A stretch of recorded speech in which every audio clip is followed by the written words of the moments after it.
Parent Thanks 622. Now, well, eating disorders affect both men and women every day, every age out there. And it's also an issue that's hit right here in Kern County. Joining us this morning is eating disorder treatment professional Dr. Tony Paulson. He's here to talk about a seminar that's happening a little bit later this morning. And we'll get to that in a minute. But let's really talk about the problem, because I feel like a lot of parents out there, it's so confusing. How do you know if your teen or your brother or your sister, whoever it is, what are the big signs that you need to look out for someone who may be reaching out for help and you just don't know it?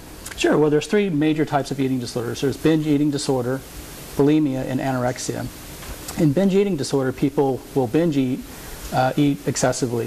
With bulimia, people will binge eat and then use some sort of compensatory behavior like self-induced vomiting or exercise. And then with anorexia, the primary symptoms are food restriction. So parents should really be looking for signs that their teen is becoming increasingly more obsessed with body image, what kind of foods they're eating, and their food intake becomes more and more restrictive. But don't you think that's a fine line? I mean, when do you know, hey, is my teen just getting ready because it's summer and she wants to wear? I mean, it just seems like it's so difficult.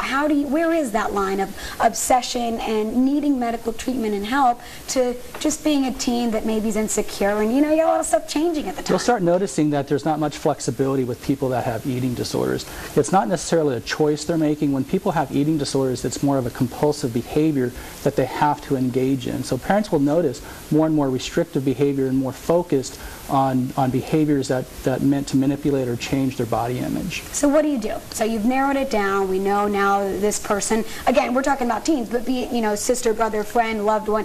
What do you do now? Talk. Early detection, early intervention is very, very important. These are serious life-threatening disorders, and many people don't know that. 1 out of 10 people with eating disorders die. It has the highest death rate among all psychological disorders. The nice thing about it is that early intervention, early detection is key to recovery. 70% of people with eating disorders do recover, 20% don't, and 10% actually die.